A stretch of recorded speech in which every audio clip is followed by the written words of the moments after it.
नमस्कार दोस्तों, गार्गी क्लासेस पर आपका स्वागत है। डेट आज की 14 अक्टूबर 2021 और देख लेते हैं इंडियन एक्सप्रेस के एडिटोरियल और आइडिया पेज से इंपॉर्टेंट आर्टिकल्स जो अभी हम इस वीडियो में डिस्कस करेंगे।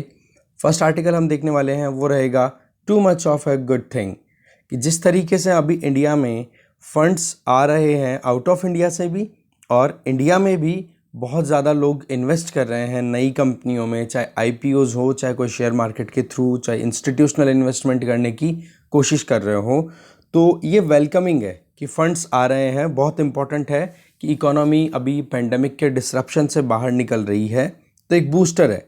पर एक रिस्क भी तो बना रहता है कि अचानक से इतना फंड आ रहा है और वो भी उन कंपनीज़ में जो अभी पिछले 10 साल पहले स्टैब्लिश हुई हैं या 10 सालों के अंदर अंदर स्टैब्लिश हुई हैं, तो उनसे फंड प्रॉपरली डिप्लॉय भी किया जा पा रहा है या नहीं, तो जानेंगे इस पॉइंट ऑफ व्यू से इस आर्टिकल को।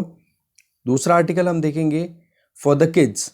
इस आर्टिकल में जानेंगे कि कोवैक्सीन, भारत बायोटेक का जो वैक्सीन कैंडिडेट है दैट इज़ कोवैक्सीन, इसको फाइनल अप्रूवल मिलने वाला ही है, जिससे कि 2 साल से लेकर 18 साल तक के जो भी बच्चे हैं, ठीक है, जो भी आप कह सकते हो जो भी इंडिविजुअल्स हैं, उनको वैक्सीनेशन अलाउ किया जाने वाला है। तो उस पॉइंट ऑफ व्यू से इस आर्टिकल को लास्ट में देख लेंगे। एक आर्टिकल हम डिस्कस करेंगे ब्लैंकेट कवर, कि पोस्ट ट्रायल्स को बिल्कुल शील्डेड मैनर में आप डिस्कस करोगे, डिबेट करोगे, या फिर कोर्ट में हियरिंग्स होंगी या जजमेंट दिए जाएंगे। तो इस चीज़ से रिलेटेड क्या है, बॉम्बे हाई कोर्ट की गाइडलाइन है ये। पॉश का मतलब हो गया यहाँ पर prevention of sexual harassment at work place, ठीक है ना। तो उससे रिलेटेड आर्टिकल है, अच्छा आर्टिकल है, जानेंगे। लास्ट आर्टिकल जो हम डिस्कस करेंगे that will be the hand out myth, कि जिस तरीके से एक माहौल बनाया जा रहा है, एक व्हाट्सएप मैसेज को लेकर के यहाँ से शुरुआत कर रही है राइटर, कि मिडिल क्लास के जो लोग हैं वो ये सोच रहे हैं कि जो टैक्स वो अपनी हार्ड अर्न मनी से देते हैं, उस टैक्स का सरकार फ्रीबीज के तौर पे यूज़ करती है और केवल वोट बैंक की राजनीति करती है, और गरीबों को जो एलिजिबल नहीं है उन गरीबों को भी फ्री के अंदर सिलेंडर देना, अनाज देना वो करती है।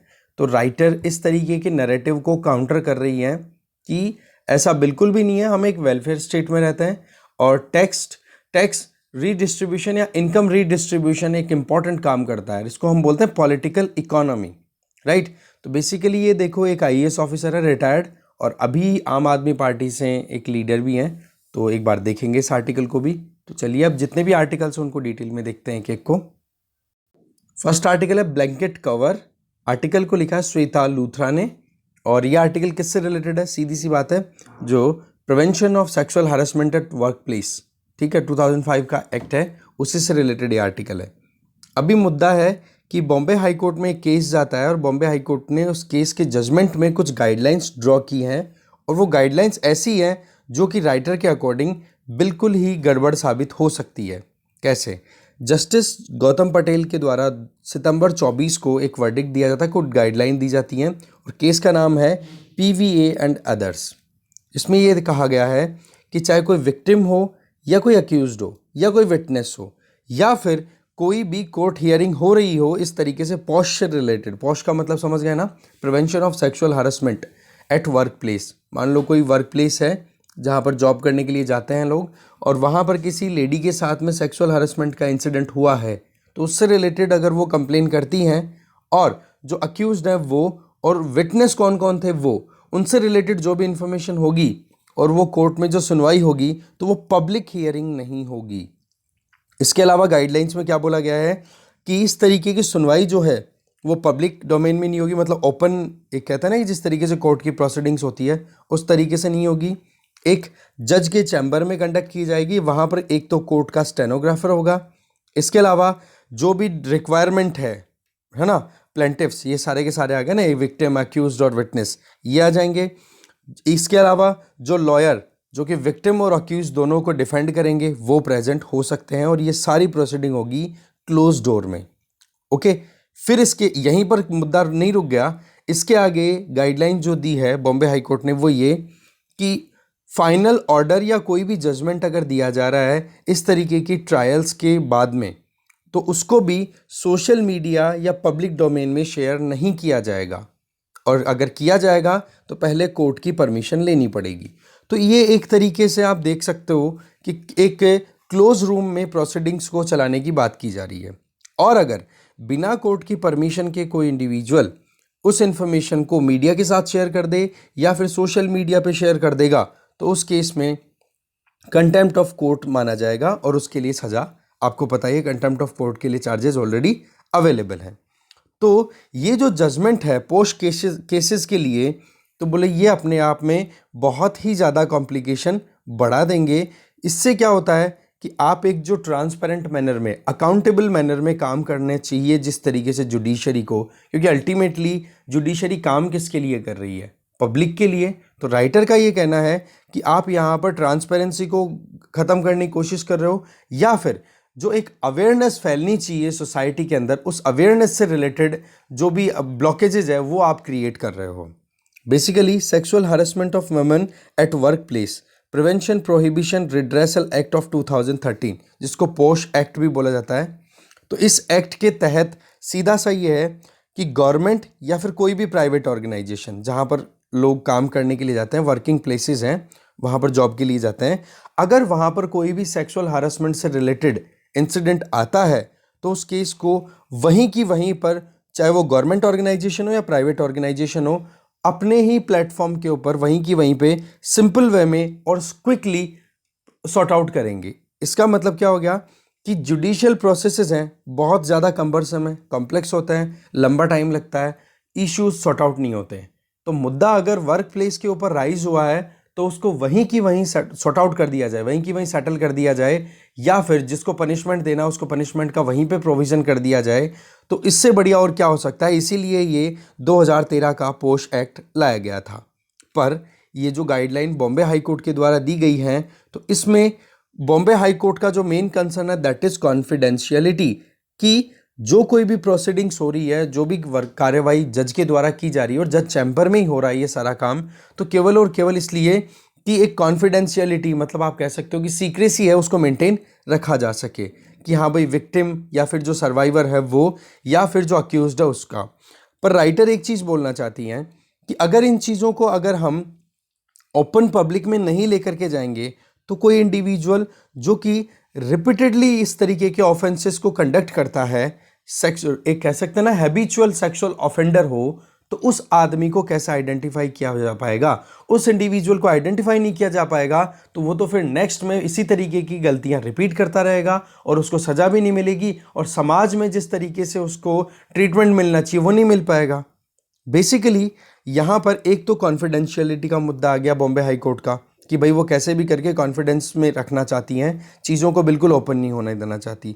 दूसरी चीज़ कि इस तरीके के इश्यूज़ को अगर समाज में या पब्लिक में ओपन कर दिया जाए तो ऑस्ट्रासाइज्ड होने का डर रहता है, मतलब समाज से बहिष्कृत करने का डर रहता है, कम से कम किसका? विक्टिम का, जो पीड़ित है उसका। तो ऐसे में उनको प्रोटेक्शन देना ज़रूरी है। अच्छा, ये कॉन्फिडेंशियलिटी जो है मीडिया से या फिर कहीं भी सोशल मीडिया में शेयर करने से, जो कंटेंट जो भी है ना उस केस से रिलेटेड, उसको शेयर करने से पहले, तो इसके लिए देखो इंडियन पीनल कोड की सेक्शन 228A का सब क्लॉज 228A का क्लॉज सेकंड, उसका सब क्लॉज B है, वहाँ पर इस तरीके की एक्टिविटीज़ को कॉन्फिडेंशियली रखना चाहती है अगर जुडिशरी तो रख सकती है। तो मतलब इसी चीज़ को एक्सप्लॉइट किया जा रहा है यहाँ पर बॉम्बे हाई कोर्ट के द्वारा कि हमारे पास में आईपीसी के द्वारा ऑलरेडी इस तरीके के प्रोविज़न दिए हुए हैं जिससे कि विक्टिम को समाज में कोई और परेशानियों का सामना ना करना पड़े।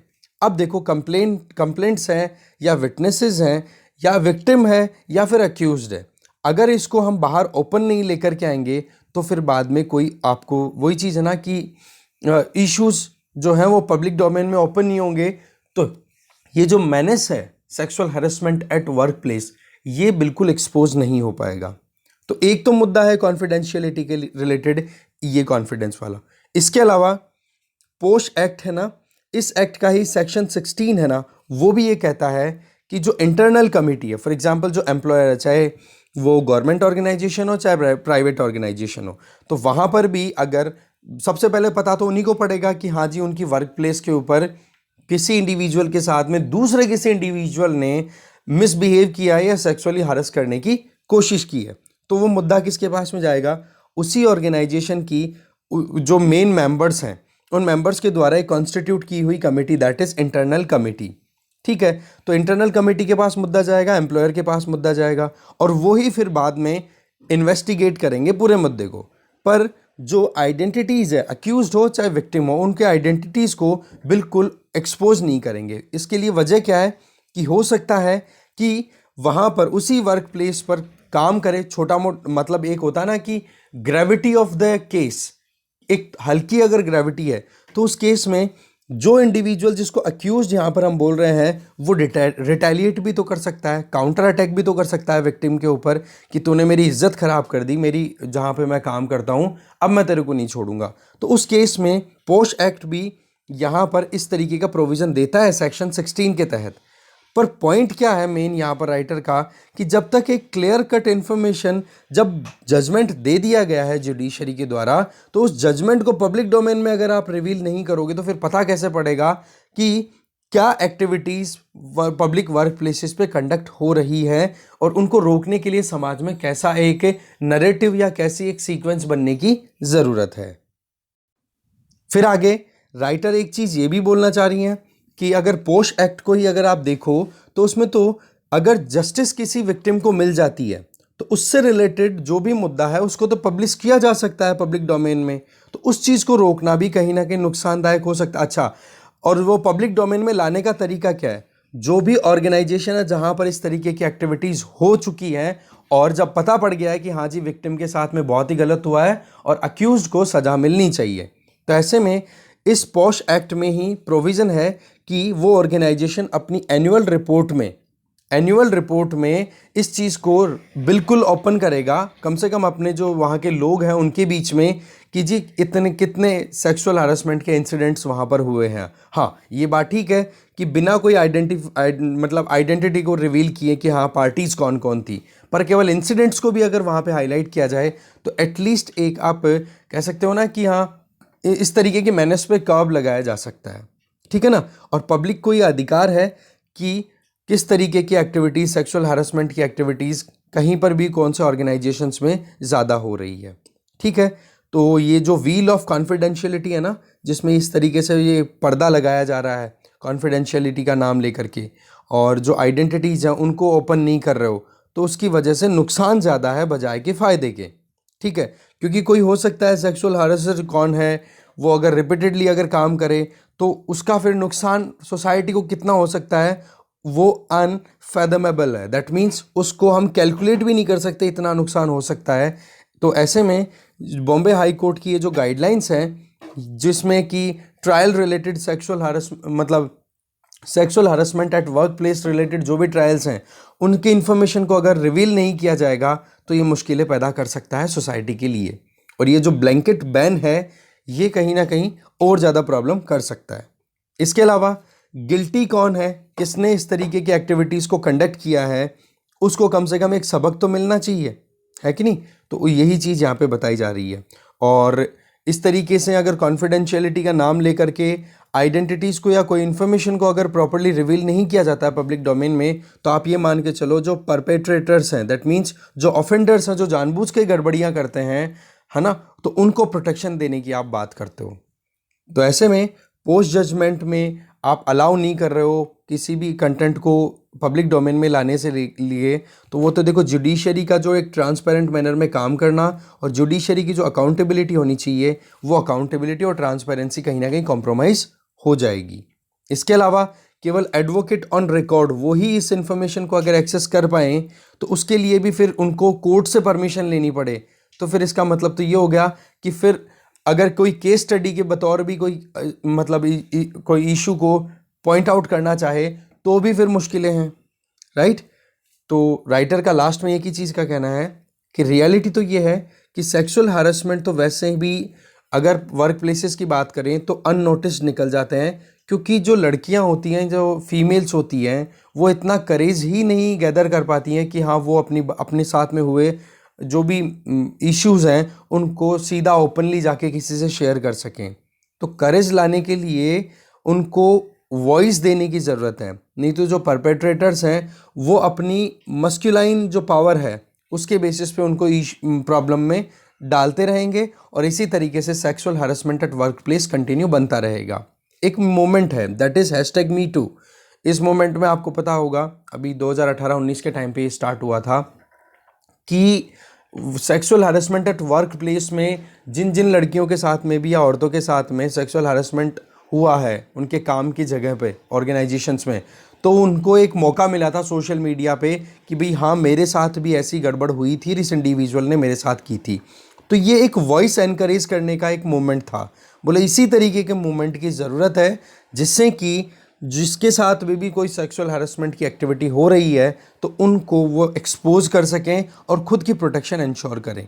नहीं तो आपको पता ही है कि जो फीमेल्स का फ्यूचर है वो वैसे ही अपने आप में बहुत ज़्यादा डाउट में चलता रहता है, और इस तरीके से sexual harassment at work place अगर आता रहेगा सामने तो फिर उनको और ज़्यादा मुश्किलों का सामना करना पड़ता रहेगा। तो कोर्ट का ये जो जजमेंट है ये हो सकता है थोड़ी मुश्किलें और बढ़ा दे, और जो औरतों की आवाज़ है इस तरीके की मिसकंडक्ट के अगेंस्ट में उसको साइलेंस ना कर दे। ठीक है ना। तो ऐसे में ये चीज़ बहुत बताई जा रही है, राइट। ये वल्नरेबल सेक्शन के लिए ये इंपॉर्टेंट सेगमेंट आ जाएगा। अच्छा, एक चीज़ कि कल एक कमेंट तो ये था कि सर जो डिफ़िकल्ट वर्ड्स हैं उनके मीनिंग, आप टेलीग्राम चैनल ज्वाइन कर लो, आजकल मैं वहीं पे स्क्रीन वो इमेज शेयर कर देता हूँ जो भी डिफ़िकल्ट वर्ड्स हैं उनकी मतलब। दूसरी चीज़, ये जो न्यूज़पेपर की PDF है एक दिन के डिले से नेक्स्ट डे मॉर्निंग को आपको मिल जाती है, उसके लिए भी वही टेलीग्राम चैनल है जिसका लिंक डिस्क्रिप्शन बॉक्स में गिवन है। ठीक है। तो और साथ में आर्टिकल्स का एसोसिएशन किस GS पेपर के साथ में, GS पेपर 1, 2, 3, 4, ठीक है, तो उसका लिंक भी जो है उसका तरीका भी वो डिस्क्रिप्शन बॉक्स में दिया हुआ है। तो सबसे पहले आप वो देख लिया करो कि किस आर्टिकल का कौन से GS पेपर के साथ में आप लिंक कर सकते हो। ठीक है, आगे चलते हैं। नेक्स्ट जो आर्टिकल है that is the hand out myth. Article को लिखा रेणुका विश्वनाथन ने।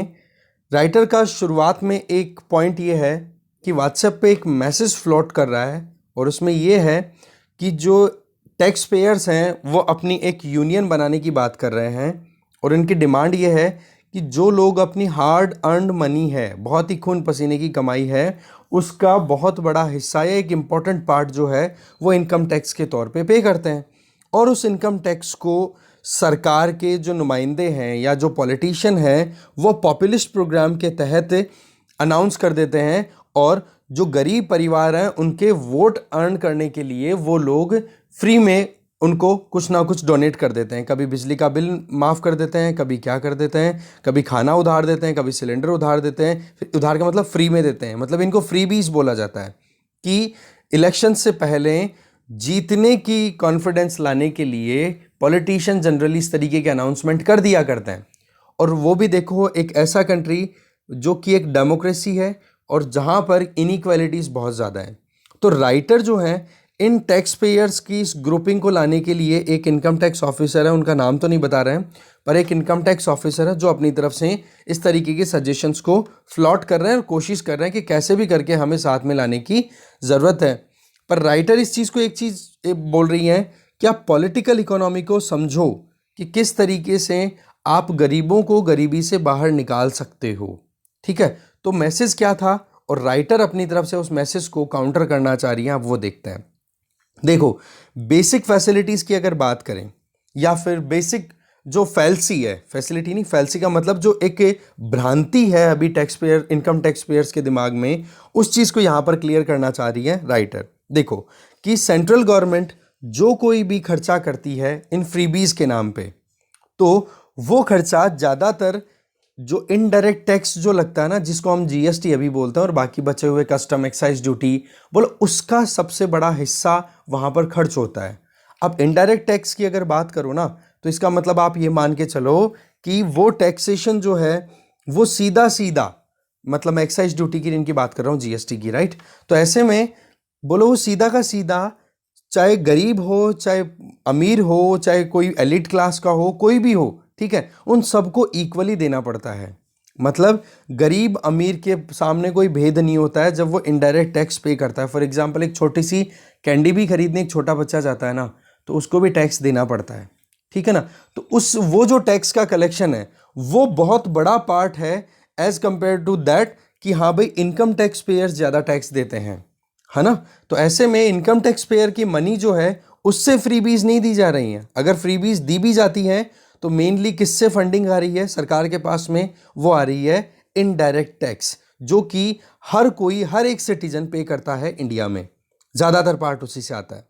इसके अलावा जो राइटर आगे बोलना चाह रही हैं कि टैक्स पेयर्स ने ऑलरेडी ये बोल दिया है कि हम गवर्नमेंट की स्पेंडिंग के डिसीजन के ऊपर क्वेश्चन करना चाहते हैं, और क्यों ना एक टैक्स पेयर यूनियन स्टैब्लिश कर ले जिससे कि सरकार से सवाल किए जा सके कि भाई हमारा जो टैक्स का पैसा है वो आप कहाँ पर खर्च कर रहे हो।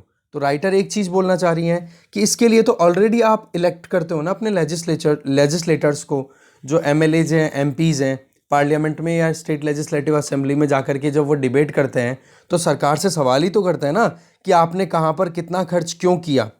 ठीक है, तो ऐसे में आपके पास में ऑलरेडी आपकी यूनियन अवेलेबल है।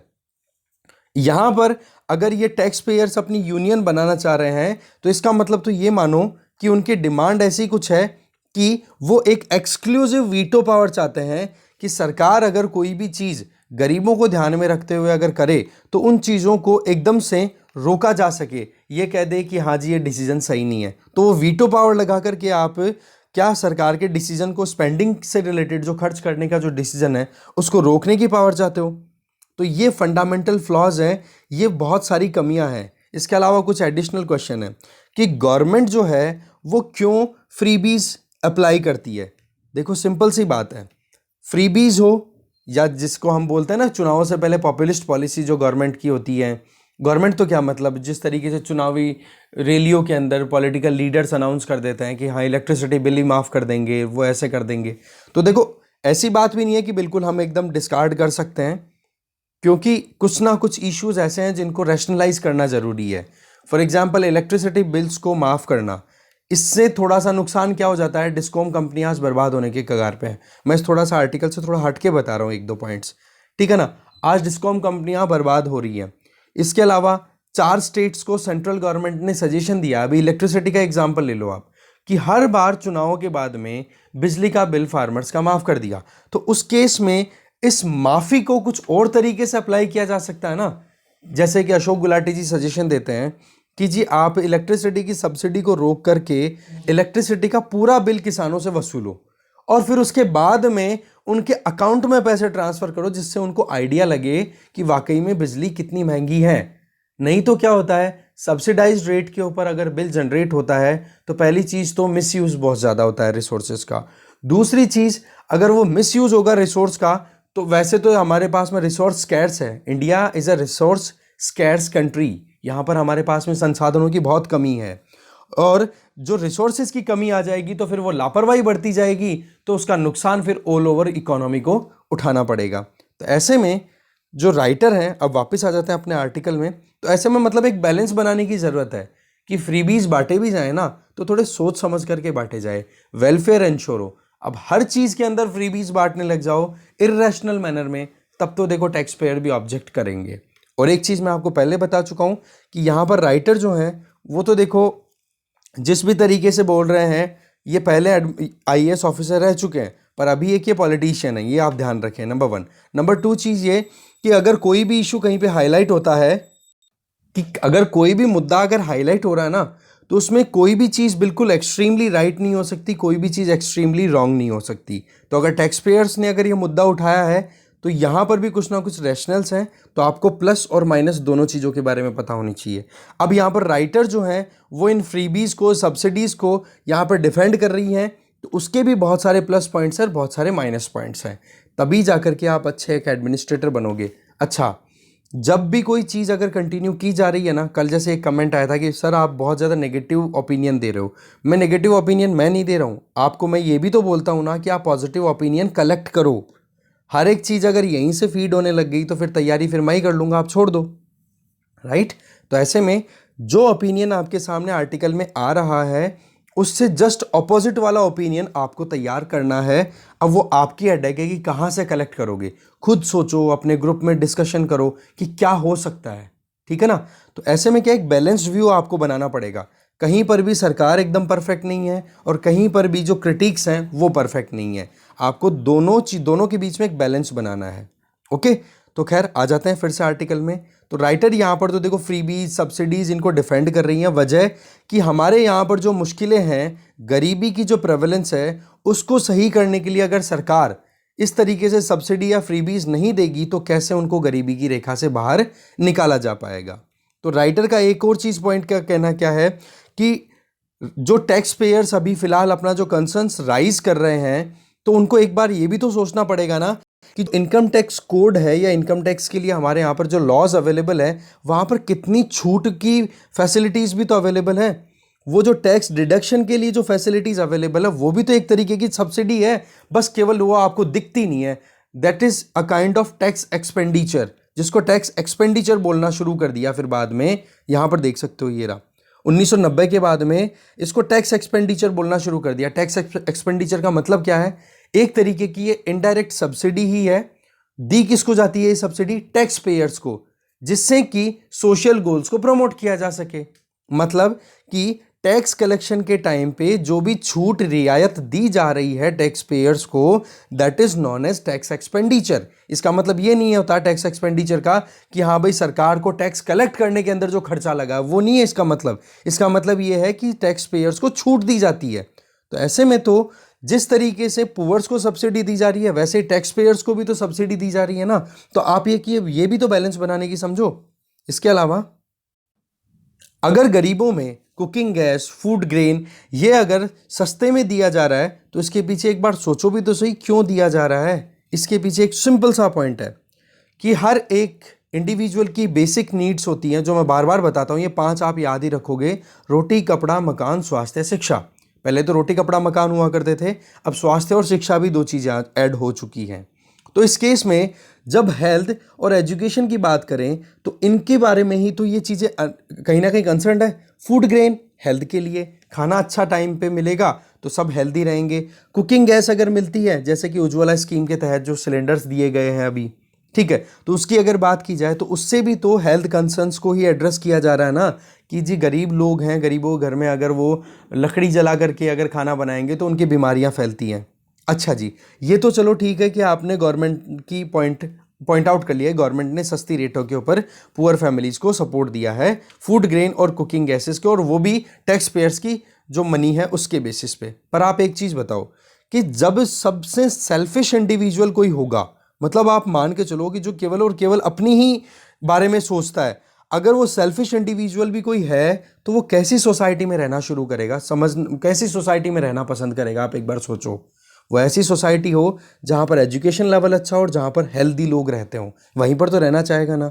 तो इसके लिए आप अगर अपने साथ वाले लोगों को ही एजुकेट नहीं करोगे, उनको हेल्दी नहीं बनाओगे, तो वो कैसे एक हेल्दी सोसाइटी बना पाएंगे? आप एक सेल्फिश इंडिविजुअल होते हुए भी आपकी ज़रूरतें पूरी नहीं हो रही है, तो इसका मतलब तो फिर तो आप तो कुछ कर ही नहीं रहे हो।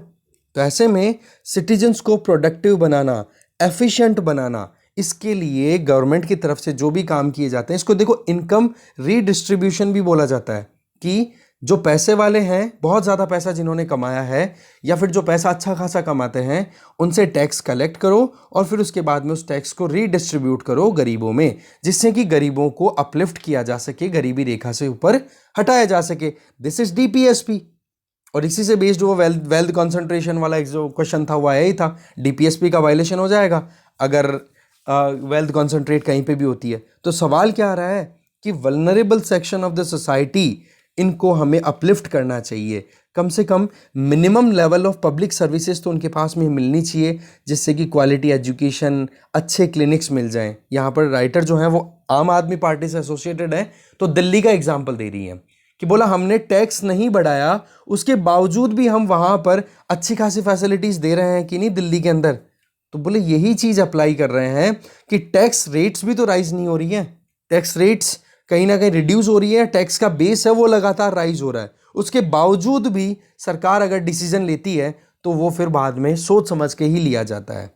फिर छोटा सा एग्जांपल ये दे रही है कि दिल्ली में 70 सीटों की असेंबली है, दिल्ली की विधानसभा 70 सीटों की है, बोले 67 सीट्स हैं आम आदमी पार्टी के पास में। दैट मीन्स लोगों ने कॉन्फिडेंस दिखाया है, और अगर वो लोगों के लिए ही वहाँ पर काम नहीं करेंगे तो फिर करेंगे किसके लिए? और जो कोई भी काम किया जाता है तो उसके लिए प्रॉपर डिबेट होता है, फिर उसके बाद में कैबिनेट अप्रूवल देता है, फिर उसके बाद में काम होते हैं ये सारी चीज़ों के। ऐसे जल्दबाजी में काम नहीं किया जाता है। तो स्टेट का गोल क्या है? एक एनवायरनमेंट फ्रेंडली काम करना। जैसे कि यहाँ पर दिल्ली की ये एग्जांपल फिर से दे रहे हैं कि जी हमने पब्लिक ट्रांसपोर्ट को प्रमोट करने के लिए औरतों के लिए ये बोल दिया कि सभी लेडीज़ जो हैं फ्री ऑफ कॉस्ट ट्रैवल कर सकती हैं। तो इसका फ़ायदा क्या क्या है वो देखो आप। वैसे तो बोलने को बोल दिया कि हाँ भाई टैक्स पेयर्स की मनी है वो लगा दी, पर राइटर इस चीज़ को डिफेंड कैसे कर रही है? उनका कहना ये है कि एक तो पब्लिक ट्रांसपोर्ट सबसे ज़्यादा यूज़ करना शुरू कर देंगे लोग, तो इससे क्या होगा? पोल्यूशन कम होगा। दिल्ली में पोल्यूशन की वैसे ही बहुत ज़्यादा प्रॉब्लम है। दूसरी चीज़ क्या हो जाएगी कि जो फीमेल्स हैं जो बाहर नहीं निकलती हैं काम के लिए, उनके लिए अब एक इकोनॉमिक कंस्ट्रेंट तो कम से कम नहीं होगा। उनकी जो वर्क प्लेस की एक्सेसिबिलिटी है उसके अंदर पैसा तो कम से कम एक लिमिट का कारण नहीं बनेगा, और वो जाकर के अपने वर्क प्लेस पे काम कर पाएंगी, एक्सप्लोर कर पाएंगी खुद को। तो ऐसे में फ़ायदे बहुत हैं, राइट? तो बोलो जो भी काम किए जाते हैं उसके प्लस पॉइंट्स में ज़्यादा देखा जाता है। माइनस पॉइंट बेशक होते हैं उनके, पर प्लस पे हमें ज़्यादा फोकस करना है। और पॉलिसी मेकिंग में भी आप देखते हो ना, एथिक्स के पेपर में यूटिलिटेरियनिज्म वो क्या कहता है, उपयोगितावाद क्या कहता है कि जी कोई भी काम करने में अगर आपको फायदे ज़्यादा दिख रहे हैं, नुकसान कम दिख रहे हैं, तो उस काम को करने में कोई हर्ज नहीं है। किसी भी काम को करने में नुकसान ना हो ऐसा कोई काम नहीं है इस धरती पे, तो कम से कम, ठीक है ना? तो यूटिलिटेरियनिज्म सीधा सा ये स्टेटमेंट देता है कि जो आपको लगे कि हाँ इस चीज को करने से फायदा ज्यादा है, नुकसान कम है, नुकसान है पर कम है, तो उस काम को करो। तो बोलो वही चीज हम फॉलो करते हैं, और गवर्नमेंट के जो पॉलिटिशियन है वो लोग सोच समझ करके काम करते हैं। तो ये एक डेमोक्रेटिक पॉलिटिकल प्रोसेस है जिसके अंदर हम गरीबों को बाहर निकालना चाहते हैं, ठीक है? अब वैसे तो देखो गरीबी हटाओ का नारा तो 1970 से चलता आ रहा है, इंदिरा गांधी जी ने दिया था ये स्टेटमेंट, गरीबी हटी नहीं है। पर वही बात है जी, थ्योरी में तो कम से कम पढ़ लो, प्रैक्टिकली तो जिस दिन अफसर बनेंगे तब अप्लाई करेंगे, ठीक बात है? तो यहाँ पर हमने कुछ बातें समझी, इनके जो कंसर्न्स थे वो भी हमने समझे। ये देखो गवर्नमेंट ऑफ इंडिया में कैबिनेट सेक्रेटरीट में ये सेक्रेटरी रह चुकी हैं राइटर, और अभी कर्नाटका असेंबली इलेक्शन में 2018 का जो इलेक्शन हुआ था ना, उसमें उस पर आम आदमी पार्टी की टिकट से इन्होंने चुनाव लड़ा था। अब ये नहीं पता जीती खारी, इतना तो आप देख लेना। तो ये था पूरा मुद्दा जिसको हमें समझना था। आगे चलते हैं। नेक्स्ट आर्टिकल है too much of a good thing. देखो अच्छाई की भी एक लिमिट होती है। नीलकंठ मिश्रा जी के द्वारा बताया जा रहा है कि देखो एक इंसान के अंदर नकल करने की बड़ी एक खूबी रहती है और एक पावरफुल टेंडेंसी रहती है, कॉमन टेंडेंसी है कि कोई भी अगर कर रहा है कोई काम तो उसी को करना शुरू कर देते हैं। फॉर एग्जाम्पल आप यूपीएससी के एग्ज़ाम देने जाते हो तो आपके अंदर भी ये टेंडेंसी देखी होगी, आपने फील की होगी कभी ना कभी, या फिर आप कभी नोटिस किया करो ट्रैफिक लाइट पे एक इंडिविजुअल ने हमें पता है कि ट्रैफिक लाइट को ब्रेक नहीं करना है। आप यूपीएससी एस्पिरेंट हो, आपने बहुत अच्छी नॉलेज गेन की है, पर आप तो अच्छे से वहाँ पे जेब्रा लाइन से पहले रुक गए। इतने में एक बंदा आता है और वो क्रॉस कर जाता है और देख के हाँ भाई वो विजेता साबित हो गया उस टाइम पे कि अरे यार निकाल लिया भाई, रेड लाइट क्रॉस कर दी, कम से कम 3 मिनट 2-3 मिनट उसने बचा लिया, पर रूल का वायलेशन हो गया, वो एक बात अलग है। इतने में आप क्या सोचते हो, या फिर आपके साथ वाले जो लोग हैं वो क्या सोचते हैं, अरे यार हम तो हार गए, हम तो पीछे रह गए। तो ऐसे में 2-3 जने आगे आगे सरकना शुरू कर देंगे और ये जेब्रा लाइन तो कब की गायब हो गई, पता नहीं कहाँ गई। फिर इसमें से एक बंदा उठ करके और क्रॉस कर जाएगा, और ऐसे में वो जो एक कहता है ना जुमला, वो एक कहते हैं ना पूरा मास मूवमेंट आपको देखने को मिलेगा, और जो वाकई में ग्रीन लाइट वाले जो व्हीकल्स हैं उनको प्रॉब्लम होनी शुरू हो जाएगी। This is the human tendency कि हमारी आदत है कि हम कॉपी करें। वहाँ पर ये नहीं देखते हैं कि क्या सही है क्या गलत है, बस एक जने ने फॉलो किया, वही भेड़ चाल वाली बात, सिंपल सी बात है, ये कहा जा सकता है। तो ऐसे में चाहे कॉलेज में स्टडी करें, चाहे रेलवे स्टेशन के ऊपर कोई हम डिसीजन ले, या कहीं पर कोई और जगह जाकर के हमें हमारा जो डेस्टिनेशन है वहाँ पहुँचना है, तो हम ये देखते हैं कि भीड़ किस तरफ जा रही है। जैसे कि आपको अपना एग्जाम सेंटर ढूंढना है तो उसका तरीका क्या होगा कि जी देखो देखे भीड़ किस तरफ ज़्यादा दिखाई दे रही है, हाँ यार इस तरफ ज़्यादा लोग जा रहे हैं, फिर वहाँ जा करके फिर आप 1-2 जनों से पूछ लोगे, पहुँच जाओगे अपने डेस्टिनेशन पे। तो this is a herd behaviour, जिसको मैंने भेड़ चाल बोली, exactly this thing is heard behaviour, उसी चीज़ को इंग्लिश में बोल देंगे।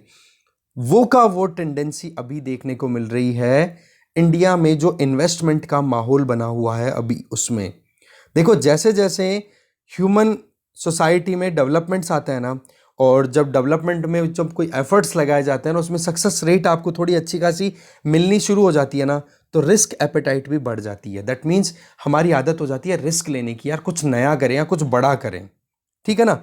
उस टाइम पे हम सेफ्टी पर भी ध्यान नहीं देते हैं और बस इन्वेस्टमेंट लगातार करते चले जाते हैं। Exactly the same thing is happening now. क्या बात बताई जा रही है कि इंडिया जैसी इकोनॉमी की अगर बात करें, आज लगभग हम $3 ट्रिलियन की इकोनॉमी होने वाले हैं, लगभग $2.8 ट्रिलियन की तो ऑलरेडी हो चुके हैं। तो ऐसे में इंडिया की साइज की जो इकोनॉमी है वो लगभग हर साल $52 बिलियन के लगभग $52 बिलियन के लगभग प्राइवेट इक्विटी फंडिंग का एब्जॉर्प्शन कर रही है, और ये पिछले 12 महीनों में देखा गया है। पर इसमें आप देखो कि जो इन्वेस्टमेंट है वो तो लगातार बढ़ रहा है, और वो भी प्राइवेट सेक्टर के अंदर। राइटर बोल रहे हैं कि इन्वेस्टमेंट आना चाहिए, जरूरी है इकोनॉमी के लिए, पर समस्या क्या है, इन्वेस्टमेंट को क्या वाकई में प्रोडक्टिवली डिप्लॉय कर पा रही हैं वो कंपनियां जिनके अंदर इन्वेस्टमेंट आ रहा है? This is a big question. और इसकी वजह से क्या होता है, इन्वेस्टमेंट का जो एक एफिशिएंसी आनी चाहिए वो एफिशिएंसी नहीं मिल रही। दैट मीन्स कैपिटल इनफ्लो की तो कमी नहीं है, पर डिप्लॉयमेंट प्रॉपर नहीं हो रहा उस पैसे का, तो क्या होगी, wasteful business plan, proper planning नहीं हो रही है, और उस पैसे का फायदा ना तो इन्वेस्टर्स को हो रहा है और ना जो कंपनी पैसा राइज करने की कोशिश कर रही है उसको। क्यों? क्योंकि लोगों के हाथ में पैसा, बहुत लोगों के हाथ में पैसा अभी घूमना शुरू हो गया है। वो बात अलग है कि गरीबी अभी भी हमारे यहाँ बहुत ज़्यादा है। फिलहाल हम बात कर रहे हैं इन्वेस्टमेंट पॉइंट ऑफ व्यू से। राइटर एक चीज़ यहाँ पे बताना चाह रहे हैं कि अभी जो फंडिंग का सेगमेंट देखा जाए, जिस तरीके से अभी इन्वेस्टमेंट आ रहा है और पिछले 2 दशकों की बात की जा रही है, तो बिजनेस अपॉर्चुनिटीज़ बहुत बड़ी हैं हमारे यहाँ पर। और ये जो मोमेंट है अभी, जिसके अंदर गवर्नमेंट भी अपनी तरफ से पूरा पुश कर रही है, और हर तरफ से देखा जाए तो माहौल इस तरीके से बना हो, जैसे ग्लोबल मैक्रो इकोनॉमिक्स की बात कर लो या डोमेस्टिक मैक्रो इकोनॉमिक्स की बात कर लो, दोनों तरफ से फेवरेबल कंडीशन बनी हुई है कि ज़्यादा से ज़्यादा इन्वेस्टमेंट आए। अब आप देखो, फिजिकल इंफ्रास्ट्रक्चर को बूस्ट करने के लिए सरकार काम करती है, चाहे रोड हो, इलेक्ट्रिफिकेशन हो, फोन पेनिट्रेशन हो, डाटा एक्सेस हो, इन सारी चीज़ों में सरकार भी काम कर रही है, तो दूसरी तरफ प्राइवेट सेक्टर भी काम कर रहा है। इसके अलावा इनोवेशन, स्टार्टअप्स कितने खुल रहे हैं लगातार, डिजिटल पेमेंट्स को कितना प्रमोशन मिला है। इसके अलावा सॉफ्टवेयर डेवलपर्स देखो, 45 लाख से ज़्यादा सॉफ्टवेयर डेवलपर्स हैं इंडिया के अंदर, जो कि वर्ल्ड में सबसे ज़्यादा है। इसके अलावा इंडस्ट्रीज़ हैं वो लगातार मैच्योर होती चली जा रही हैं। फार्मास्यूटिकल मैन्युफैक्चरिंग की बात करो, कोई ज़माना था इंडिया के ऊपर ब्लेम ये लगता था कि जेनेरिक जेनेरिक जेनेरिक केवल और केवल दूसरे कंट्रीज़ में से रिसर्च हो जाती है, इंडिया में ला करके उन रिसर्च को डिकोड करके और अपने खुद के जेनेरिक प्रोडक्ट निकाल दिए जाते हैं, चाहे ड्रग हो चाहे कोई वैक्सीन हो उसका। तो राइटर यहाँ बोल रहे हैं कि अब इंडिया में तो खुद के प्रोडक्ट्स भी तैयार होने लग गए। दैट मीन्स फर्टिलिटी बहुत ज़्यादा बढ़ चुकी है इंडिया में। किसके लिए? प्राइवेट इक्विटी के लिए, प्राइवेट इक्विटी इन्वेस्टमेंट के लिए लोगों का कॉन्फिडेंस बहुत बढ़ रहा है। इसके अलावा राइटर ये बोल रहे हैं कि कैपिटल का देखा जाए, कौन सी? Patient capital. पेशेंट कैपिटल का मतलब वो पैसा जो लोगों ने अपने पास में कई दिनों से रख रखा है, अब वो लोग धीरे धीरे अपना पैसा निकाल करके इन्वेस्ट करने की कोशिश भी कर रहे हैं। पिछले कुछ सालों से ये ट्रेंड देखने को मिल रहा है, जैसे कि इलेक्ट्रिक व्हीकल्स की तरफ ट्रांजिशन हो रहा है लगातार, चाहे टू व्हीलर हो चाहे कार्स हो। तो इसमें लोगों का क्या दिमाग लग रहा है, सोलर पैनल की बात करो या फिर विंड एनर्जी की बात करो, मतलब कुछ भी नया है, डिसरप्टिव है, उसकी तरफ इन्वेस्टमेंट ज़्यादा से ज़्यादा करने की कोशिशें की जा रही हैं। पर राइटर इसी चीज़ पे सवाल डाल रहे हैं कि जी आप इन्वेस्टमेंट तो कर रहे हो, पर उस इन्वेस्टमेंट में रिस्क कितना है, आउटकम क्या रहेगा क्या नहीं रहेगा, ये भी तो सोचने की ज़रूरत है कि नहीं। बस वही बात, सक्सेस रेट आपकी एक बार बढ़ गई तो फिर आपकी रिस्क एपेटाइट अपने आप बढ़ती चली जाती है। एक तरीके का जुआ होता है जी इन्वेस्टमेंट भी। एक बार आपने कहीं पे शेयर मार्केट में पैसा इन्वेस्ट किया, कुछ मिला आउटकम, बस आप बैक टू बैक उसमें पैसा लगाओगे, और कभी ना कभी आपको पता ही है economy is about boom bust, कहीं एकदम पीक पे जाएगी और कहीं पे इकोनॉमी बिल्कुल डिक्लाइन कर जाएगी। तो इस तरीके के जो सिनेरियोज है ना, ये इश्यूज क्रिएट कर देते हैं फिर इन्वेस्टर्स के लिए। अभी फिलहाल एक सॉफ्टवेयर एज ए सर्विस एक आर्मी, एक पूरा ग्रुप काम कर रहा है, जो दिमाग में ये लेके चल रहा है कि सॉफ्टवेयर इंडस्ट्री हर एक चीज़ की प्रॉब्लम को सॉर्ट आउट कर देगी। ठीक है, चाहे एजुकेशन की बात करो, चाहे कंपनीज की बात करो, चाहे गुड्स को सप्लाई करने की बात करो, पर उसकी भी तो एक लिमिट आती है ना, ये चीज़। इसके अलावा इंडिया में देखा जाए तो क्रेडिट शूज़ के द्वारा एक लिस्ट डिक्लेयर की गई थी, तो इंडिया में अभी लगभग 100 से ज़्यादा यूनिकॉर्न्स बन चुके हैं। यूनिकॉर्न का मतलब वो कंपनीज जो कि अनलिस्टेड हैं स्टॉक मार्केट में, अभी तक प्रॉपर्ली लॉन्च नहीं हुई है, और उनकी जो वेल्थ है, उनकी वैल्यू है वो $1 बिलियन को क्रॉस कर चुकी है। तो इस तरीके की 100 कंपनियां हो चुकी हैं, और इनमें ज़्यादातर तो वो कंपनियां हैं, 2/3 तो लगभग 70% के लगभग तो वो कंपनीज हैं जिनको स्टैब्लिश अभी 2005 के बाद में किया गया है। तो सवाल ये है कि जब कंपनियां नई नई हैं और यूनिकॉर्न अपने यहाँ पर देख सकते हो 100 यूनिकॉर्न कंपनीज बन चुकी है, दैट मीन्स इन्वेस्टमेंट बहुत गजब का आ रहा है इंडिया में, ठीक है। और ये चीज़, इस तरीके की इन्वेस्टमेंट उस टाइम पर भी नहीं देखी गई थी जब हमारे यहाँ पर रिफॉर्म्स लाने की शुरुआत हो गई थी 1980s में। इसका मतलब क्या होता है कि इंडिया में एंटरप्रेन्योर्स की कमी नहीं थी कभी भी, बस वही था कि हमारे यहाँ पर एक तो इनकम का लेवल कम था, पर कैपिटा इनकम या पर कैपिटा वेल्थ थी वो कम थी, और दूसरा इंडियन इकोनॉमी इतना ज़्यादा अट्रैक्टिव साबित नहीं हो रही थी कि बाहर से कोई इन्वेस्ट कर सके। इसके अलावा देखा जाए कि प्राइवेट इक्विटीज़ में जो इन्वेस्टमेंट आ रहा है उसके पीछे एक पॉइंट ये भी है कि जो डेवलप्ड कंट्रीज़ के लोग हैं जो कि वहाँ पर अपने फंड में, पेंशन फंड में, या वहाँ पर वो जो इन्वेस्टमेंट करते हैं, तो उन लोगों को वहाँ पर इंटरेस्ट रेट कम मिल रही है। फॉर एग्जांपल यूएसए के फेडरल रिजर्व ने अभी तक अकोमोडेटिव स्टांस को कंटिन्यू कर रखा है, जिसकी वजह से वहाँ पर पॉलिसी रेट्स हैं कम, तो इस वजह से लोग वहाँ से अपना पैसा निकाल करके और ऐसे देख रहे हैं कि कहाँ पर इंटरेस्ट रेट ज़्यादा मिल रही है, तो इंडिया उनको एक कहते हैं ना राइजिंग स्टार की तरह दिखता है, तो इस वजह से वो यहाँ पर आकर के इन्वेस्ट कर देते हैं। और आज देखो प्राइवेट सेक्टर में जो कंपनियां आ रही हैं वो आईपीओ जैसे ही लॉन्च करती है तो $40 बिलियन तक का कलेक्शन तो कर चुकी हैं इस साल के अंदर। ये बहुत बड़ा अमाउंट अपने आप में कि आईपीओ, इनिशियल पब्लिक ऑफरिंग्स, मतलब कंपनी लॉन्च हुई नहीं, मतलब अच्छे से जानते नहीं है कंपनी के बारे में, और कंपनी ने खुद को मार्केट में उतारा तो उसके अंदर ही $40 बिलियन इन्वेस्टमेंट इंडिया में इन कंपनीज में आ चुका है। तो आप देख सकते हो कि किस तरीके से हर्ड बिहेवियर देखने को मिल रहा है, भेड़ चाल देखने को मिल रही है। तो नए बिजनेस आ रहे हैं, नया इन्वेस्टमेंट आ रहा है, एनकरेजिंग है, बहुत ही अच्छी बात है। और ये जो बिजनेस और मार्केट साइकिल जहां पर एग्जिस्ट करना शुरू कर देता है वो इकोनॉमी अपने आप ही राइज करना शुरू कर देती है। इसी तरीके का ट्रेंड देखने को मिला था 19वीं सेंचुरी में, जब यूरोपियन कंट्रीज से पैसा निकल करके और यूएस में इन्वेस्ट होना शुरू हो गया था। पर वही चीज़ है, जब इस तरीके से इन्वेस्टमेंट आता है ना तो इकोनॉमी बूम की तरफ भी जाती है, फिर एक टाइम आता है तब बस्ट की तरफ भी चली जाती है। तो ऐसे में राइटर एक ही चीज़ बोलते हैं लास्ट में कि देखो इकोनॉमी को बूस्ट करने के लिए फंड्स की तो हमें ज़रूरत है, और ये इन्वेस्टमेंट है ये बहुत ही ज़्यादा अच्छा है, वेलकमिंग है, हम इसको वेलकम करते हैं। और पेंडेमिक ड्रिवन लॉकडाउन की वजह से जो भी परेशानियां आई हैं उनसे हम तभी निकल पाएंगे जब फंड्स हमारे पास में अवेलेबल होंगे। पर बात यह है कि इंफ्रास्ट्रक्चर तैयार कर लो, लोगों को हायर कर लो, वो सारी चीज़ सही है, इकोनॉमी को भी आप आराम से बूस्ट कर लो, पर समस्या ये है कि वॉलेटिलिटी है ना वो बहुत ज़्यादा है। वॉलेटिलिटी का मतलब स्टेबिलिटी बहुत कम है। इससे रिलेटेड हमने आरबीआई के सामने जो चैलेंजेस थे वो ऑलरेडी देख ही लिए हैं। तो ऐसे में इंडिया की जो कॉरपोरेट लैंडस्केप है उसके अंदर वेरिएशन आ रहे हैं, और इंडिया अभी अभी फर्स्ट स्टेज पे है, इनिशियल स्टेजेस पे ही है। हम मैच्योर कॉरपोरेट सोसाइटी नहीं बने हैं जैसे कि अमेरिका है, अभी शुरुआत है। इसी तरीके से पैसा आएगा। 1820s की बात है, जिस तरीके से अमेरिका उस टाइम पे राइज हो रहा था वही तरीका अभी इंडिया का है। तो यूं मान के चलो कि अभी इन्वेस्टमेंट भी बहुत आएगा, रिस्क लेने की टेंडेंसी भी लोगों की बहुत हो चुकी है, इवन एक्सटर्नल इन्वेस्टमेंट है वो भी बहुत आ रहा है, पर वॉलेटिलिटी भी बहुत ज़्यादा है। ये चीज़ यहाँ पे बता रहे हैं राइटर। तो अभी जो इन्वेस्टमेंट मॉडल है, या फिर आप कह सकते हो कि प्राइवेट सेक्टर के लिए क्या सिनेरियो क्रिएट हो रहा है, वो हमने जाना। ठीक है, तो इस डिस्कशन में जो मेन चीज़ें थी वो हमने देख ली है। लास्ट का जो ये आर्टिकल है इसमें बच्चों के लिए भी अभी वैक्सीन का अप्रूवल मिल जाएगा। जो कोवैक्सीन कैंडिडेट है किसका है, भारत बायोटेक का।